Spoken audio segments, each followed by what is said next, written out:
Thank you, Senator McAllister. Senator Rennick. Thank you, Madam Deputy President.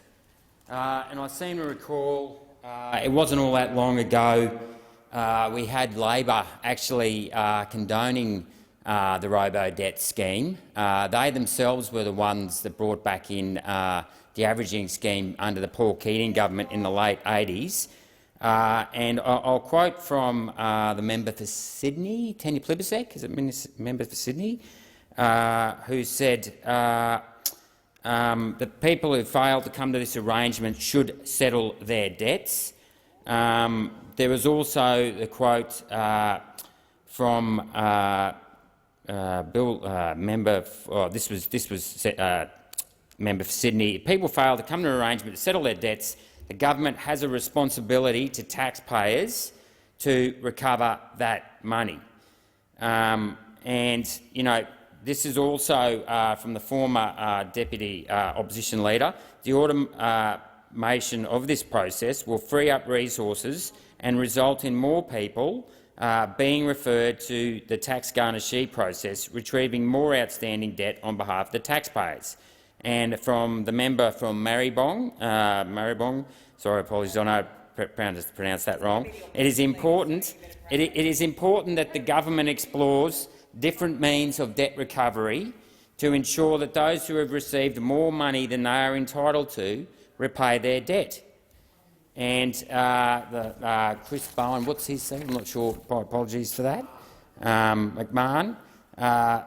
He's also called for an apology, a refund of money overpayments through the robodebt scheme. Now, no one's saying that the scheme was perfect and that we haven't made mistakes. We vote up to that, but we will never apologise for trying to automate processes in terms of tax and transfer system in this country.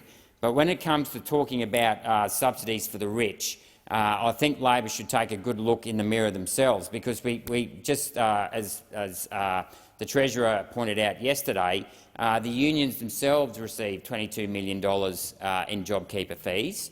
Now, given the enormous billions of dollars, the billions of dollars they collect every year from superannuation fees, they themselves are the last people that need handouts in a time of a crisis. And let's be honest, I mean, the union industry really today is nothing more than the finance brokering arm of the industry super funds. You have to ask yourself why they aren't being taxed. Now, I know Labor love to complain about, the coalition loves to give tax breaks to big business, but if there was a big business in this country, it's the industry super funds. It's the industry super funds and their brokerage arm, the unions themselves. And when you look at the amount of money these guys, the unions, collect by threatening to go on strike with these Tier 1 builders, I mean, in Queensland, they threaten to go on strike if it gets hotter than 30 degrees, which is a bit of a joke, really, because anyone knows after September in Queensland it's 30 degrees quite often. So I'm not quite sure when we expect to get anything built in Queensland. So good luck with the Olympic Games for that. And of course, the other one is the great big renewable energy subsidies that also go to the big end of town. I mean, we've got $10 billion. Senator Rennick, I have been listening carefully, and you have drifted off the taking note response, and I'm listening carefully for a segue back, and I haven't heard it yet. I'm segueing back to the notion that basically, I know Senator McAllister was implying that we're always giving tax breaks to the big end of town and we were looking after the big end of town. And I'm merely pointing out, Madam Deputy Chair, that Labor should look in the mirror. Labor should look in the mirror and look at how they look after the big end of town.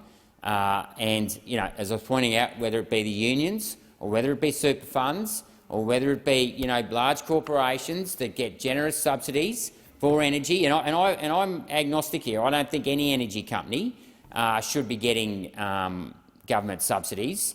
I know, one of the big myths is that somehow our agricultural industry and our fishing industry and our timber industry and our mining industry get free diesel subsidies.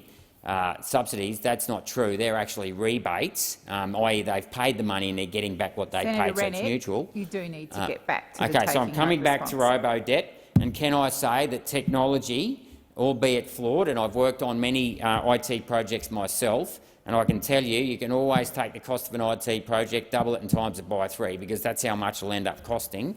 But look, you know, I'm happy to take on board. I would love to actually look at that robodebt stuff myself, because having come from a systems implementation program, I'm sure there's ways we could fix the system. But you know, we were trying to do the right thing. Thank you, Senator Rennick. Your